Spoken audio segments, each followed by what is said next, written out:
welcome to this book launch.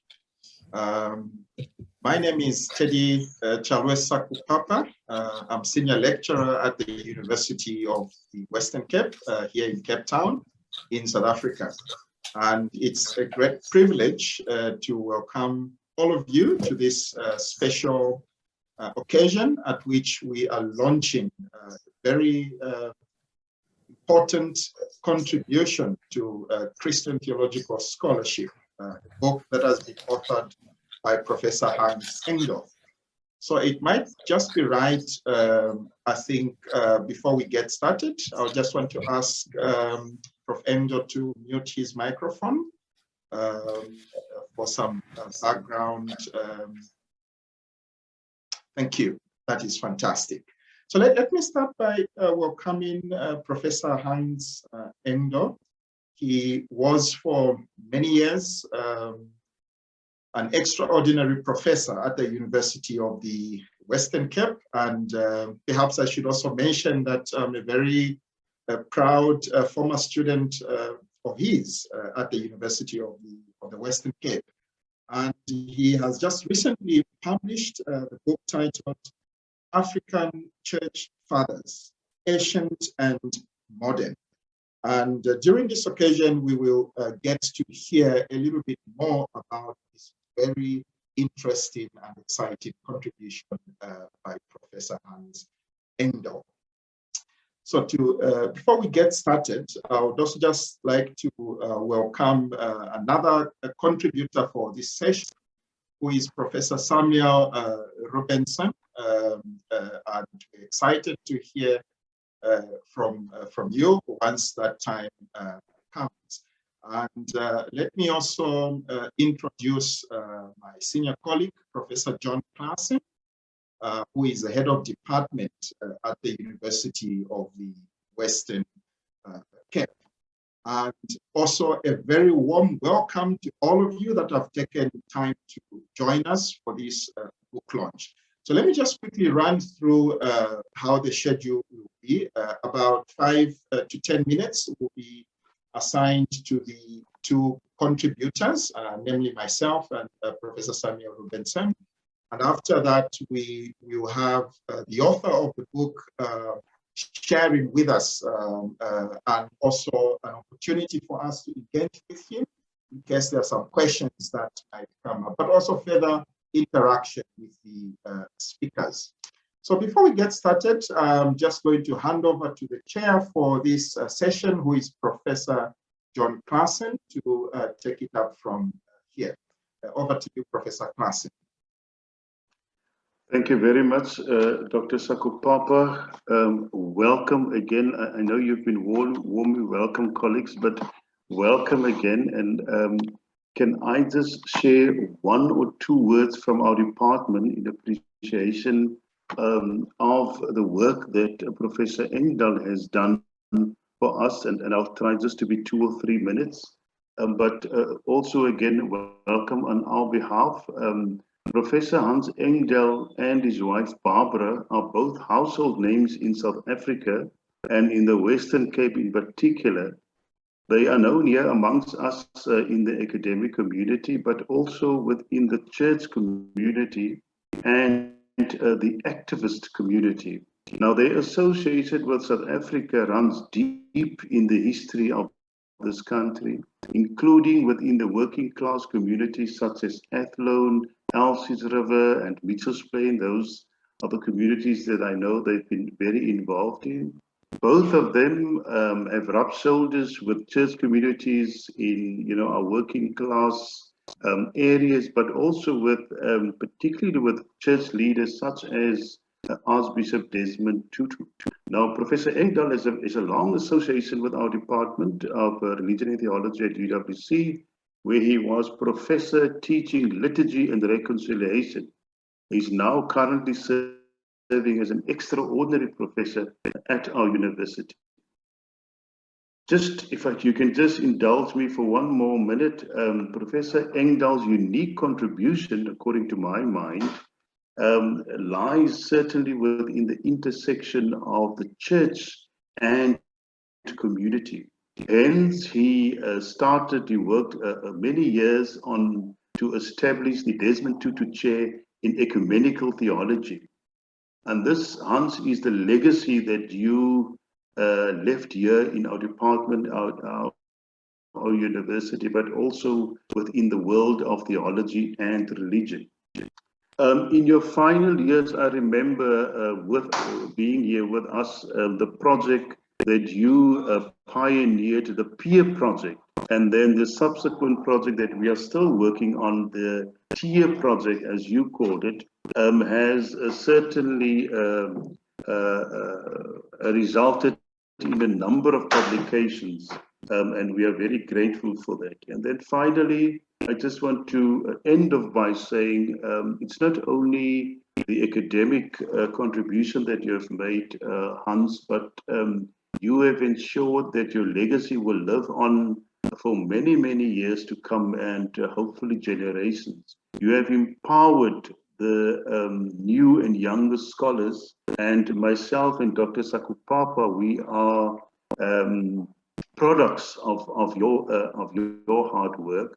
And just on a personal note, I want to thank you from that very first conversation I had when I started at UWC 13 years ago. You invited me after I was appointed for a cup of coffee. And what we shared there, in a sense, is private, but it has become public in my work and in the way I am currently leading the department. And then finally, to thank you for you nominated me as head of the department about 5 years ago. And in that way, you ensured that whatever we do has got something of Hans in it. So Hans, thank you so much, and welcome everybody to this book launch. We are all very excited. With those words, I now give over for the first input of I think 5 to 10 minutes. And so thank you very much.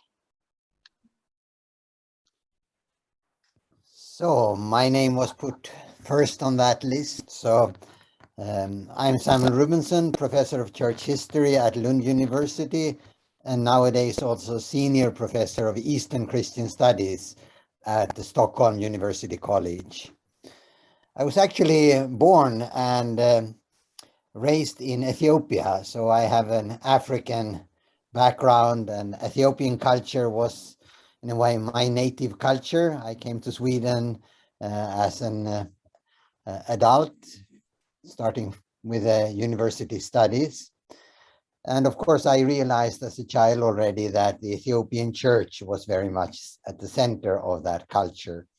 So I was intrigued by that and started to study Arabic, because Arabic had a very great importance for Ethiopia and Ethiopian church because of its link to the Coptic church. And that drew me to Egypt and Alexandria, where I had the opportunity to meet with Origen. So that links me with the book in a way. But especially I discovered in Egypt and in the Coptic church the monastic tradition and the background of the monastic tradition, and realized the immense importance of Origen and his work. And of course, monasticism grew in Egypt with the background of Origen and his disciples.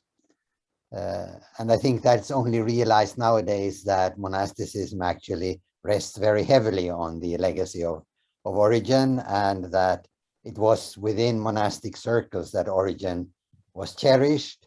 And it was also the monastic tradition that was targeted when Origen was condemned, not primarily for what he taught, because that didn't really bother people at that time, but for his influence in monasticism and the opposition to church leaders from the side of the monks. So Origen became a problem for the church leaders. So Hans' book combines in a way my personal African home and my research on Origen and his legacy. And then, of course, in the last years, I became the president of Lund Mission Society, and we were able to fund the Desmond Tutu chair. And I had the opportunity and the great joy of visiting University of Western Cape a few years ago with Hans as our host. So I'm very pleased to be here and to have this opportunity to make a few comments and to discuss his book on African church fathers. First, I have to say, as a professional theologian and a church historian, it's an extremely brave project, because usually we don't compare people living in the 3rd century with people living in the 20th century. It's 1,700 years in between John Mbiti and Origen, and one can ask, is it really possible to do such a comparison or a reflective reading of both a Hellenistic culture of that time and the Swahili culture of modern times?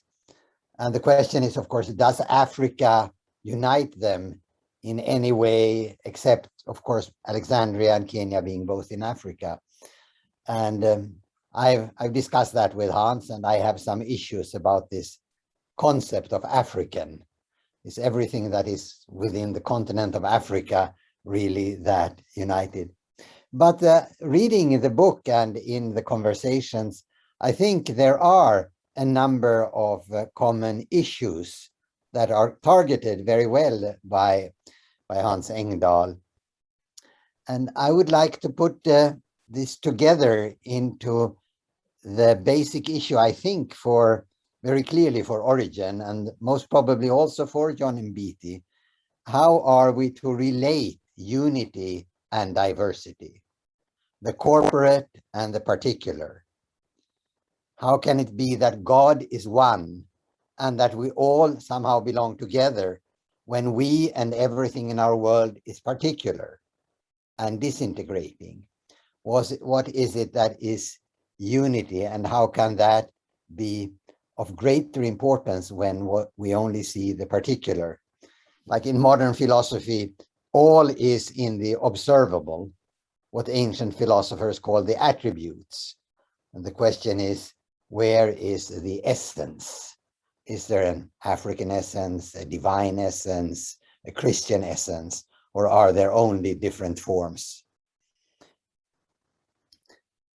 So you can also put the question, how can it be that we and everything created belongs to God if we all disintegrate and disappear? How are Origen and Mbiti dealing with this? I think that's what the book is about. And I think Professor Engdahl is quite right in that there are some common traits. And perhaps the most interesting one is the issue of time. And that's, of course, what has been controversial in John Mbiti. How, one can put it like this, how can God, who is eternal, be present in time? And what happened, how can it be that what happens in time, what we do and how we live, have eternal consequences? How can we relate time and eternity? And it's interesting that the most recent scholar on Origen, who did a fantastic work on Origen, John Beer, puts the issue of time at the center of Origen thinking, where he thinks that for Origen, time always runs backwards. That is, it is the end that defines the starting point. It is the goal, the telos, eternity, that actually influences time and what happens in time.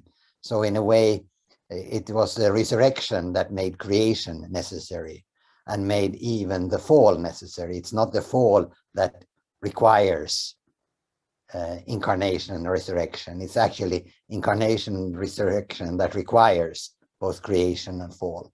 So everything is explained backwards in Origen.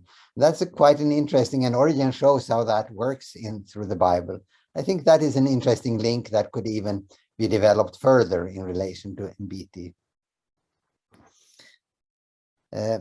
So then I have also a few common reflections. One is this emphasis on resurrection. I think that is quite correct, that it is through the resurrection that unity is recreated, that is creating a being, the resurrected essence, outside of corruption and disintegration. And the other reflection is also pointing to two of the chapters, and that's on the Eucharist. Even though Engdahl puts it as the essence is ecclesiology, the church, I think when it comes down to what is at the center, it's actually the Eucharist as the unifying eternal happening that creates this church unity. And then the reading of the Bible, I would say that in Origen it's very clear, and I think it is the same in Mbiti, that the reading of the Bible is primarily a formative reading, not an informative. It's not to get to know things that we read the Bible, but it's to be formed by the reading of the Bible. And one part of that is emphasized by Mbiti is this importance of language, and language as more as a vehicle rather than as a model of how things are. That is a way to get to understand things, not to be able to put them in a model of reality, which of course is also a problem in the modern nominalist philosophy, where language is able to capture reality. And I think this brings in both Origen very clearly and also in Mbiti a certain ambivalence towards structures. It's interesting that Eucharist is much more important than baptism, and that church organization is secondary. Finally, I think I'd like to share one thing that I've discovered, I think, in Origen that was more important than his speculative thinking. I think his legacy is not, although that was condemned and that was discussed, but his real contribution is rather in his emphasis on that the only realization of Christianity lies in the personal. The only realization of unity lies in the personal. It is the individual. It's strange that both Mbiti and Origen have a capacity to both be individualistic and collectivistic at the same time. Then I have some issues with this discussion of body and soul dualism. I think it is there is a risk that we misunderstand both Plato and Origen from a modern philosophical point of view. Body is a very tricky word. And the question with Paul is, of course, do we mean soma or sarx? We only have one word for that. So with that, I think I'll just throw the things that I have reflected on reading the book. I'm very grateful for having had this opportunity to read it and to be able to comment on it. And I've had discussions with Hans through the last years, and I have enjoyed them very much. So thank you very much. Thank you very much, Professor Rubenson. Thank you for highlighting and, as you're saying, throwing these issues out. And I am sure that we've got lots to discuss and to think and to engage. I think that is what Hans, perhaps one of the intentions was to have different generations, different worldviews talking to each other. So thank you very much for that. I now give over to Dr. Sakupapa, who will have his 5 to 10 minutes or so before we open it up for some questions. Thank you. Thank you very much, Professor Classen. I'm really excited to be able to say something about this very important book by Professor Engdahl, which I think makes really a significant contribution to theological scholarship on the two important theological figures, namely 20th century African theologian John Mbiti and a 3rd century Christian thinker, Origen. And appropriately titled African Church Fathers, Ancient and Modern, this book demonstrates the author's rare ability to cross generations of thought without downplaying the unique cosmologies that lie at the heart of the analysis of the scholars with whom he enters into conversation. And I think the sheer clarity, having read the book several times now, the sheer clarity with which Professor Engdahl presents the views of Origen and Mbiti is highly commendable.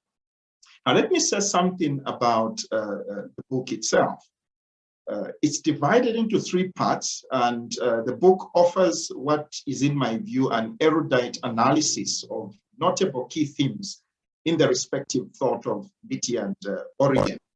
The first part of the book offers what is, in my view, a very welcome contribution towards unraveling the pioneering role of John Mbiti in the systematic theological analysis of African traditional religious and philosophical concepts.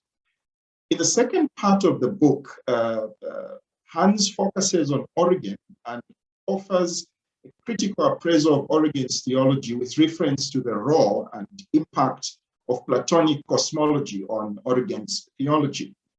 Now, contrary to widely held views that there is very little ecclesiology visible in Origen, Hans contends that ecclesiology was, in fact, not as such a secondary or even peripheral theme in Origen. And I think this is significant, not least because a number of scholars working on patristics find ecclesiology to be really a difficult vein to query in Origen.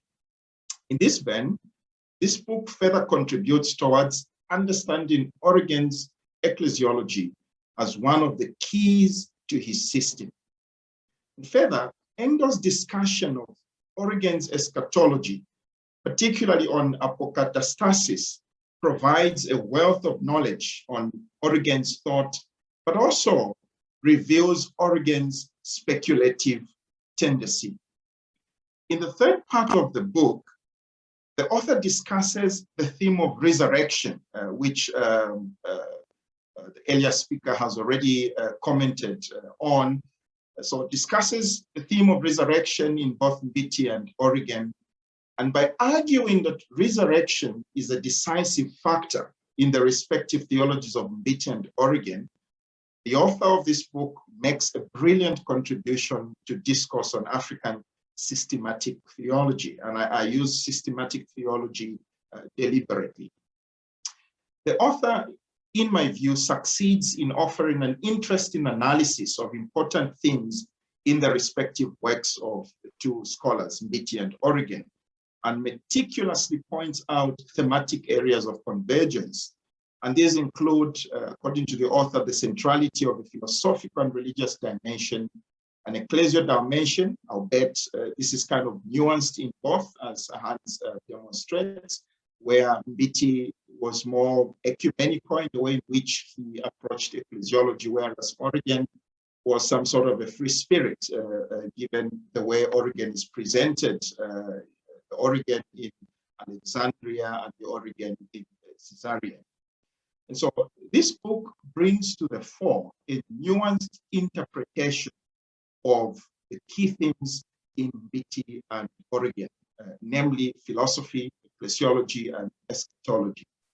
Now, such a comparative study of Origen and Mbiti is groundbreaking, as the earlier speaker alluded to as well. It's groundbreaking insofar as it brings and engages two Christian thinkers who thought and lived in completely different times and whose respective intellectual formation is worlds apart.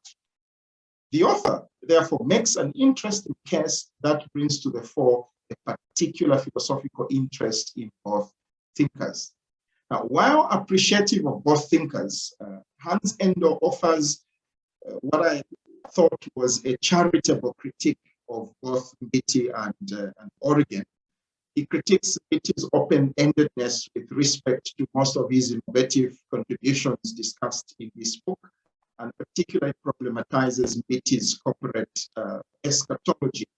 And I think in doing so, this is also a question that has to do with whether the later Mbiti was moving away from what other scholars would argue the particularity of context.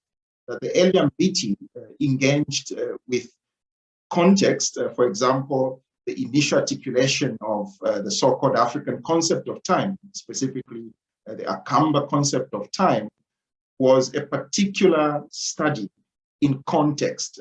And much later in his thinking, Mbiti would kind of generalize that particular thinking to the whole of Africa, which is problematic. And I think Hans is charitable in the critique of Mbiti.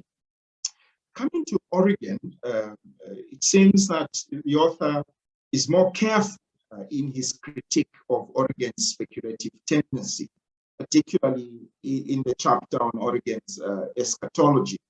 And this comes up very clearly when Professor Engdahl asks, and I quote, how do you become sensitive to where the limits of rational inquiry are? Close quote. Now, obviously, this is important, particularly if one considers Origen's articulation and his concepts of the soul, and for that matter, Origen's views on what some have termed as cosmic redemption, wherein the devil too will be sent. Perhaps a question that one might want to ask the author of the text is, what could you have done differently in this book? Obviously, this is a question that we can only reserve for Professor Engdahl. Suffice it to note that for the generation of African theologians like myself, who recognize the necessity of decoloniality in discourse on African theology, I would be keen to enter into a conversation with Professor Engdahl on a point he raises in the conclusion, namely that Mbiti used expressions that are pretty close to supporting ethnic and clan identities. Now, this point I'm raising begs questions on colonial imagination of African identity. Who frames what counts as ethnic and what does not? And this is also related to the question which I think the author tried to engage with creatively, namely on what counts as Africa. I think that remains a contested aspect. Who is an African? These are questions that are open for further debates. Finally, as I noted at the start of my talk, I think that this book, African Church Fathers, is written in an accessible manner to both the inquisitive mind on Christian theology, as well as to the expert reader. And I would therefore highly recommend this book to students and scholars of African Christian theology, and indeed to those curious about the philosophical contribution of both Mbiti and Origen. Thank you. Thank you very much, Dr. Sakupapa. Thank you again for raising similar topics or issues, matters for discussion, but trying to contextualize it, or trying to bring it to the context where currently the academia is finding itself, specifically around decolonial and decoloniality and so forth. So thank you very much. Again, you've opened up another area for us to perhaps reflect and ask questions around. Just before I give over to Hans for a few, for some comments, before we have open questions, I just want to thank Chris Jacobs for the affirming comment in the chat, as well as to encourage you after Hans has responded. Please, to all of you, you are very welcome to ask in the chat. Raise your hands, the icon, or simply unmute and ask your questions. But also, I also acknowledge a good friend and colleague of ours from the department, of our department, Professor Christo Lombard, Hans, who, if you haven't seen the note, he also sends his greetings, he and his wife. So I thought I'll just acknowledge them. I know they've been part of not only your friendship, but also now part of the research that we are doing with this entire project. Hans, over to you. You have, Thank you. This is your time, as much time as possible, but I remind you of our program as well. But please feel free to comment, Hans. Thank you. Thank you. Thank you, Prof Classen and my colleagues, Samuel Rubenson and Sakupapa. I will be very brief, but of course it's a very touching moment for me sitting here in southern Sweden and being in conversation and listening to you. And both previous speakers have said very, very fundamental things about the book. It's impossible for me to relate to or comment on what they've said more than allow me rather to give a very, very brief account of how things perhaps could have been done. I first want to make two statements and listen carefully. Listen carefully about that. First of all, the book is far too long, and I pity the reader. You know, I mean, it's so many pages. And the second statement is, I will never write a book like that again, as long as this one. Rather, I should do as Francis Wilson of the University of Cape Town. He wrote a book, he has written a marvelous book on South Africa on 18,000 words. I think that is a mastery. But on the more serious side, it is still, you know, I think there are some very good reasons why the book isn't very, very brief, if you realize that they are dealing with two major scholars. I could have done this differently. I mean, you have the three subject matters, philosophy, religion, cosmology, the general background of both, and then you have the church or question about the ecclesiological side, and then you thirdly have eschatology. Those three are very prominent in both scholars. I could have compared, you know, chapter by chapter. So the first two I could have compared when it comes to religion, philosophy, and then I could have carried on to the church, and then I could end up with eschatology. But I was partly disturbed by the fact that Mbiti certainly is so hooked up, I would say, with this idea of African time. That is what he's up till, you know, just a couple of years ago. He died, unfortunately, in 2019. And on when it comes to Origen, and it wasn't much said about it yet, but, you know, the whole issue of apokatastasis, that all shall be well, you know, whatever you do, I mean, whoever it is, that is so entrenched with Origen, and I felt I didn't feel comfortable with those two issues being too prominent. Okay, they still are prominent in the book, but, and that was like a serendipitous moment for me when I discovered that the resurrection faith was very central to both of them, and that this faith also is linked to the general life of a Christian and in the ministry of Jesus, to his ministry and to the end story of his resurrection, being things which belong together. So that is why I spend quite a lot of time on the resurrection issue, and I feel there's still a great need for us to deliberate on the whole. That's why I have an excursus on the resurrection, and I think it's a very important one, where a person like Michael Ramsey, the late Archbishop, but he was an eminent theologian, what he says about the resurrection is still worthwhile reading and pondering upon, and that's in my book. I think that's enough. to have said that. I think I'm thriving at the moment, and thank you very much. Thank you, Hans. We're going to have some questions now, if there are any. I also just acknowledge Dr. Burnley Lawrence. It's lovely to see that, to know that you are here in our presence as well from North America.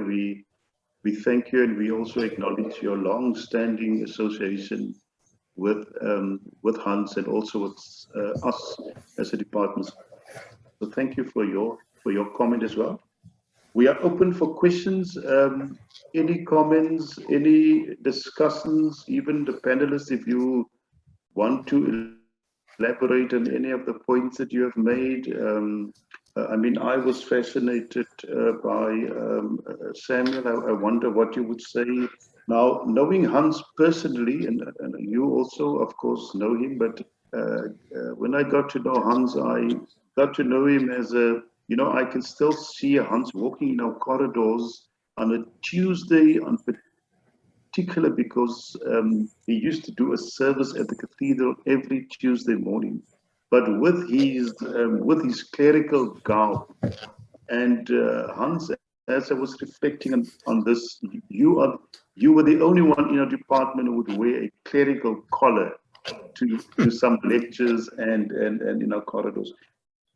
And so the church, I know for you, has been very central in your personal life, but also in your academic work.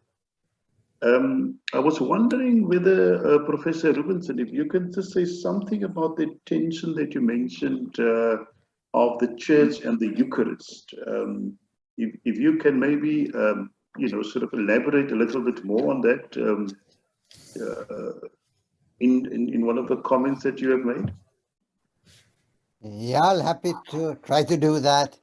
I think one thing that's interesting in Origen, very clearly in his commentary on the Gospel of St. John, is how he looks at the Bible and the Eucharist as essentially the same thing, eating the words and the body of Christ. And it's clear that this sharing with Christ in the Eucharist and in the biblical text is also sharing with everybody else who is in Christ, this emphasis on the church as the body of Christ.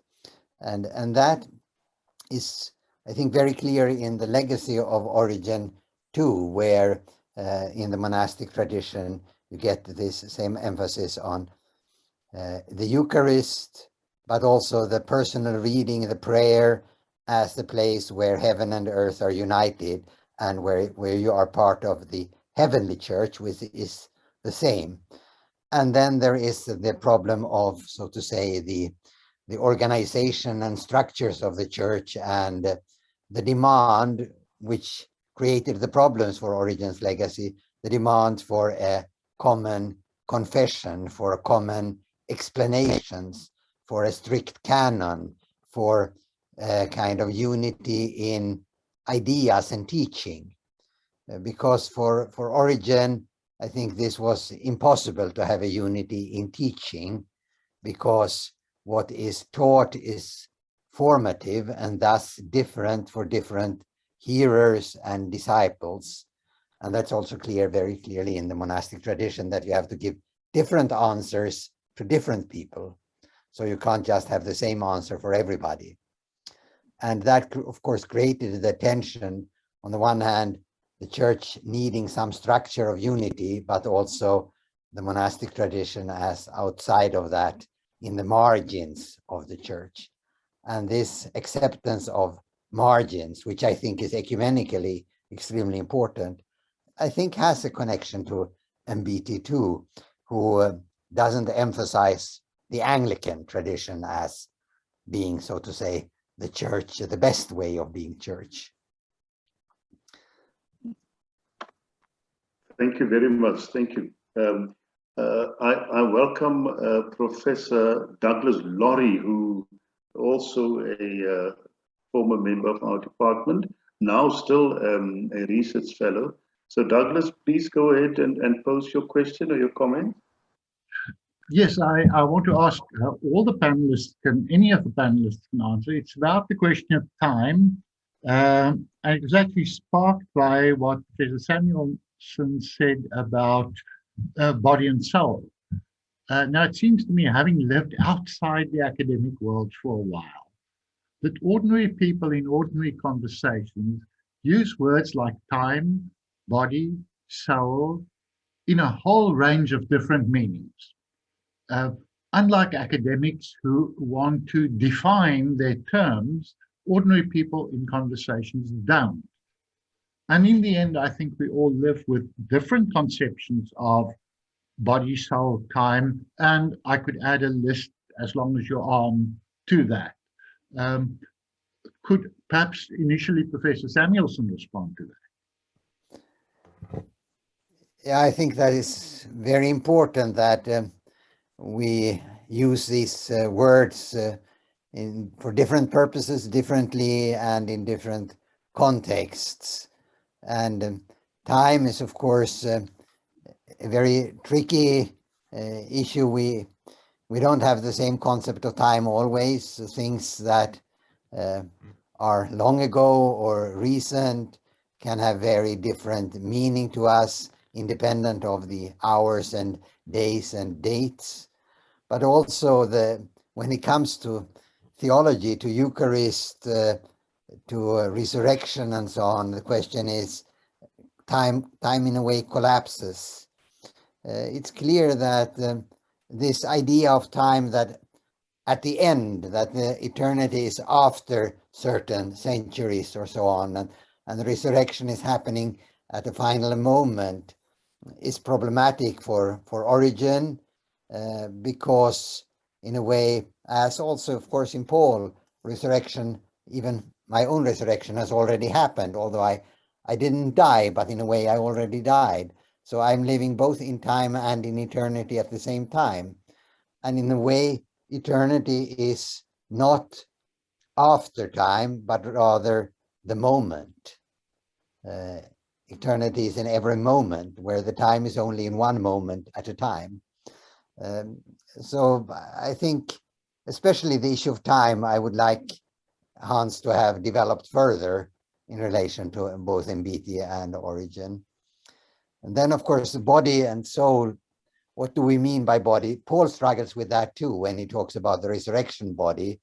The question is, if it's not flesh and blood, what is the body? What do we mean by body, really?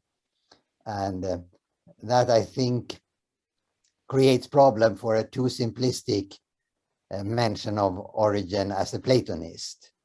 I think that the sketch of Platonic cosmology and Origen's relation to it is, in a way, too clear, too much clarified. I think it's more problematic than that.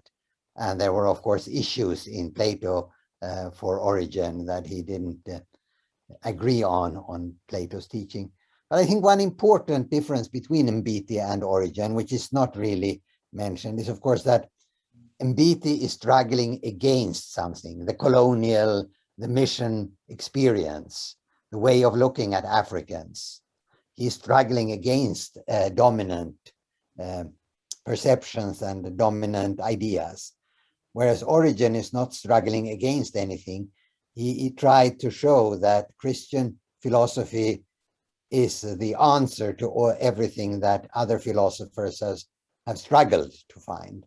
So there is a clear difference here that, of course, has importance for Mbiti, his struggle against the experience of colonialism and, to a certain extent, missions.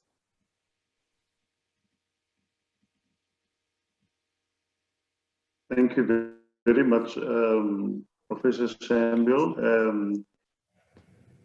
Can I come in? There's another question from Tony from the Department of Philosophy. Thank you. It's good to have you here too, Tony. And we're going to ask Dr. Sakupapa to respond to the question. Is that fine, Hans? Did you want to say something? Yeah, very briefly, just in my own text, I come, actually the soul, body and soul is more about this attraction from the Platonic world into the idea of the soul's immortality. And when you read Origen, you can get a sense, that he is already there in a way. I mean, why worry about death? Because there is an eternal soul on the other anyway. And that's why I, in chapter 8, have quite a long section about that discussion. But of course, he had other ideas, and he opted for resurrection faith, just as, and I feel what both my colleagues have said here, in a way, justifies the fact that I had brought in resurrection in such a powerful way in the book. I think that's fine. Thank you. Thank you, Hans. Thank you, Teddy. Thanks, John. I haven't seen Tony's question. So before that, let me just make a comment regarding time. I think for Mbiti, rightly, Mbiti was really trying to engage with two challenges. On the one hand, I think it's the challenge of coloniality, what I would term as coloniality. And on the other was the challenge of how to do justice to his own conviction as a Christian on the one hand, and his African identity on the other. So how do you do justice to your Christian identity and your African identity? And this is where perhaps his reading of time needs to be understood in context. It's been popularized as an African concept of time, but I think strictly speaking, it's a theologian who is trying to think through eschatology. And so there's a way in which one could argue that theology prompted Mbiti to raise deeper questions around the relevancy of his faith within his particular context. And therefore, his thinking around time is really linked to his engagement with how eschatology, as understood as far as he was concerned as a Christian, in his view, that would have been alien within the Akamba context. And therefore, intellectuals, African intellectuals like Okot Pibetek would rightly accuse Mbiti as being an intellectual smuggler, whilst on the one hand, he's trying to appreciate what he calls as typically African ideas of God, for example, a typically African understanding of time. But the telos of his reflection is basically Christianity. It's the gospel. And so Mbiti did not take African traditional religion or African traditional concepts in their own integrity, but rather he engaged them as a Christian. And I think for a new generation of African theologians like myself, one begins to raise further questions around decoloniality. And therefore, another important question, in terms of this book by Professor Hans S is what counts as African, for both Mbiti and Origen in light of this African intellectual critique for how Mbiti is basically using African traditional concepts as the vehicle for people to become Christian. Thank you very much, Teddy. Tony, can I ask you to pose your question? I see it in the chat, but I thought it might be better if you are able to pose it to the two speakers.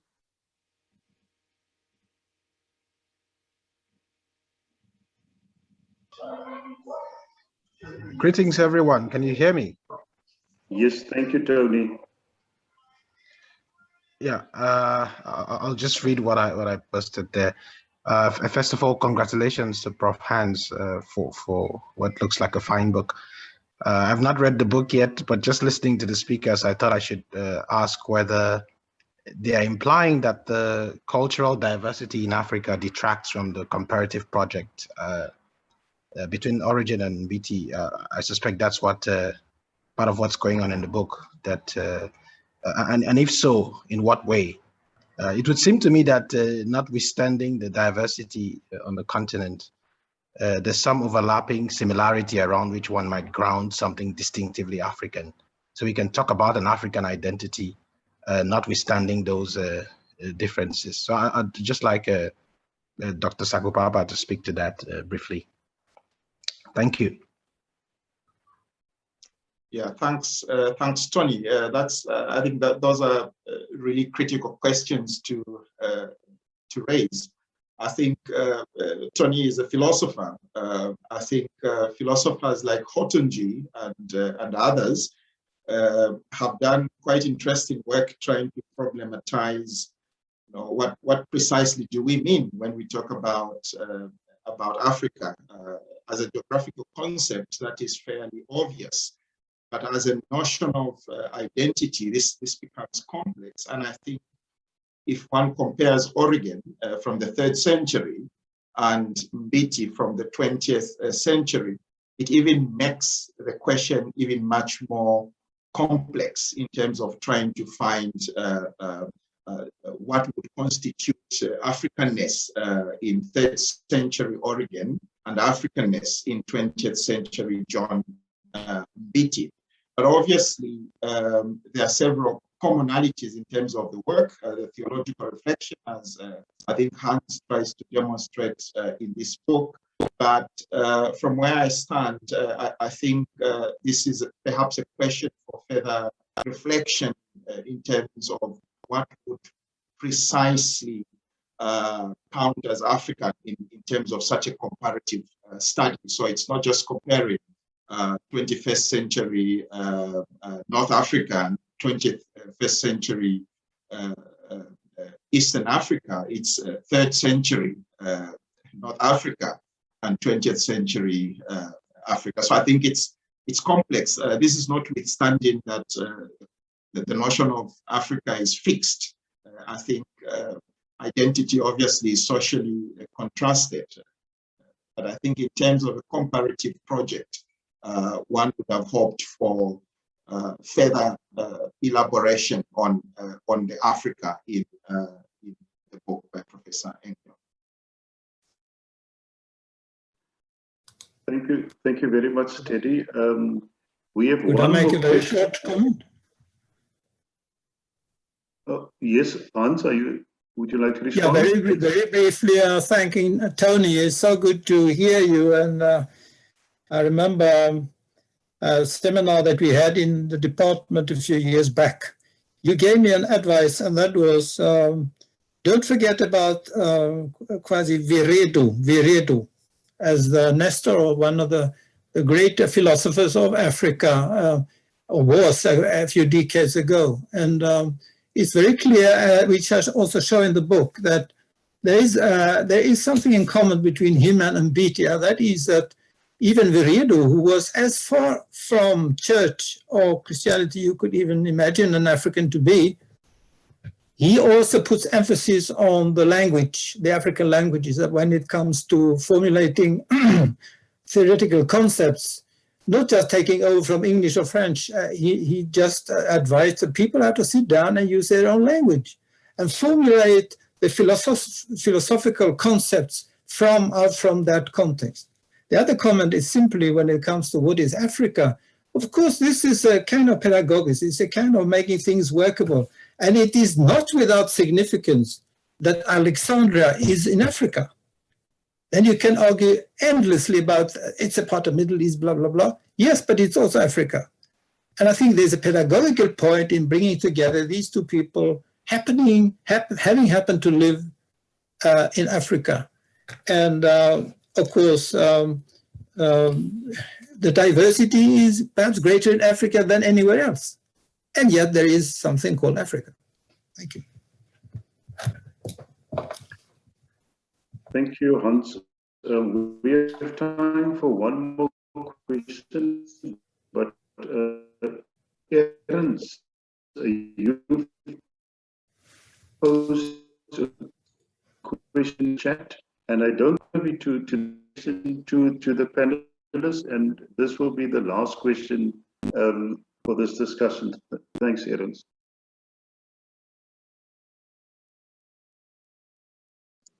Thank you, John, and thank you, Hans. It's just wonderful to see you engage with us from afar, also with Professor Rubenson.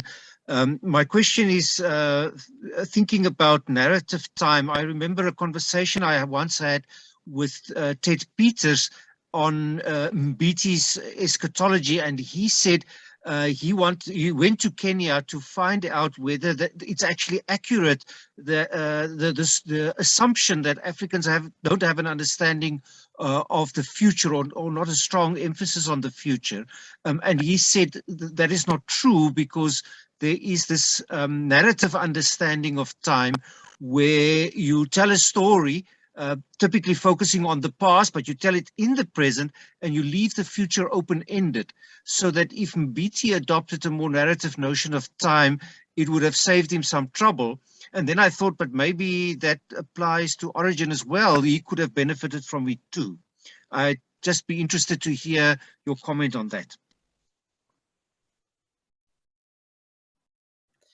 As for Origen, I think it's clear that in a way he has quite a narrative understanding of time, as John Beer shows in his recent works on Origen, that it's the narrative, the biblical narrative primarily, but also the personal narrative of the encounter with the Bible and the Eucharist and the Church that opens up and in a way introduces the future.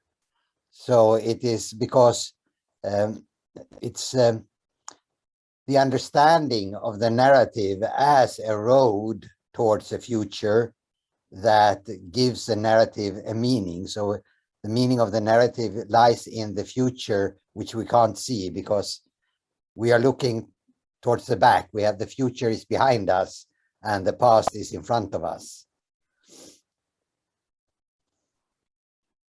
Thank you very much, Professor Samuel. And we're going to draw this now to a close. We're going to give Hans a few seconds to say a last word, and then Sun Media, if you have got something to say, you're most welcome to tell us a little bit maybe about the book from the publisher's perspective. But can I just thank you all for attending. Thank you again, Hans, for this book that obviously it elicits so much conversation, questions. So thank you very much for this, and thank you for this contribution towards the development of our department. I really appreciate this, and you know, we always value your collegiality and you as a person, and what you have done for our department, but also in our personal lives, you and your family. Thank you very much. So Hans, a last word from you, and then Sun Media, please indicate if you have a final word, and then we close. Thank you.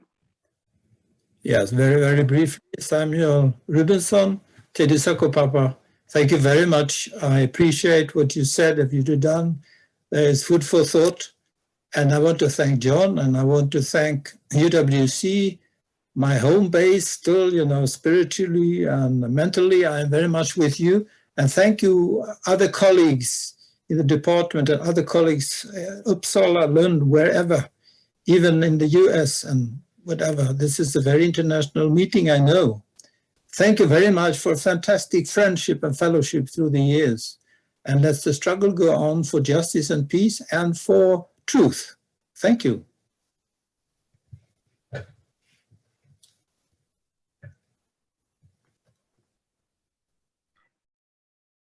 From African Sun Media side, we would just like to say that it has been a true pleasure to work with Prof Hans on this book, and it is a real privilege for us to be able to contribute through publishing to this body of knowledge.